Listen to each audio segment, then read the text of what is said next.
Uganda opened a part of my heart that I didn't know could love so deeply and could feel so alive. My heart is just full to overflowing every time that I get to go.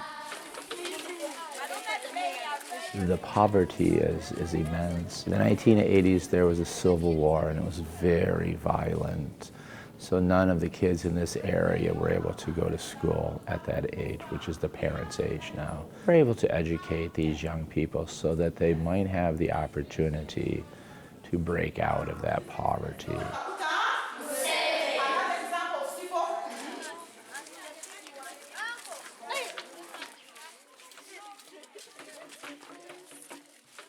St. Jerome School has 200 to 220 children that are going there from the age of about 6 to 16.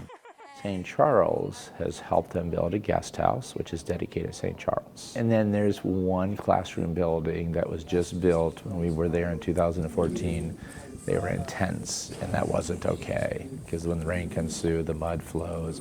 So we decided that we would help them build the last schoolroom building, and then they dedicated that to my mom. If you're happy and you know, clap your hands. If you're happy and you know, clap your hands.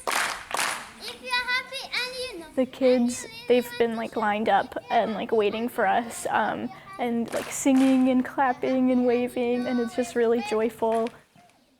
They are surrounding both sides of this red dirt, this clay road that runs through their school, and they're clapping and they're singing a welcome song.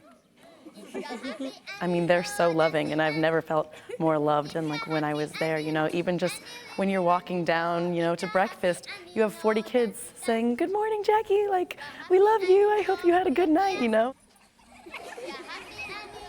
All of the kids come from very poor families. Uganda is a very poor country. They are not able to provide for their children, so when they get to go to school, they know their child is going to eat that day. And when they get to go to school, they know their child will get to go to the health clinic if they get sick. There's so much hope that lies for them when they send their child away to school.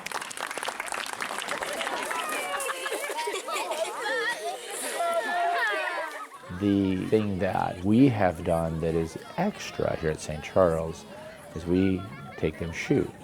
When we handed out the shoes, it was the best day that we were there, because we were giving some kids who had never had a pair of shoes, a pair of good quality shoes that they could run in, or they could, you know, polish and be fancy in, and it was something that they got to own.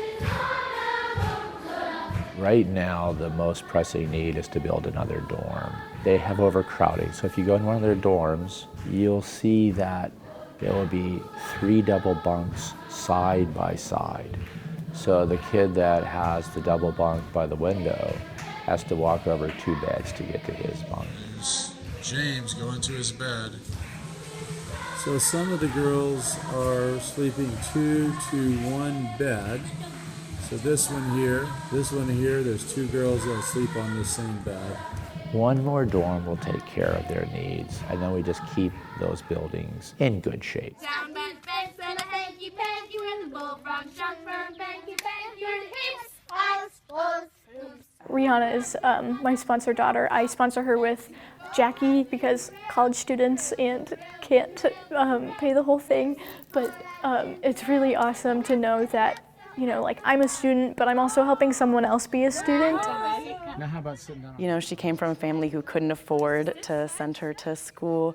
We started sponsoring her in 2015 when we went and we got to visit her home and meet her grandmother who's taking care of her. And so we got to see her before she was at the school and meet her and visit her home. And then when I went back in 2016, we got to see Rihanna at the school in her uniform and having all of her friends around. And it was incredible to see, like, our money is going to this, you know, to the happiness of this child and her education and her safety, and it was really incredible. It's the best. It really is the best. In a sense, you feel like a proud mama. You feel like a proud parent. I pay $40 a month, and my sponsored daughter gets to go to school, and she gets to sleep in the dorm, and she gets to have health care, and she gets to have the 3 meals a day. She gets all of these things.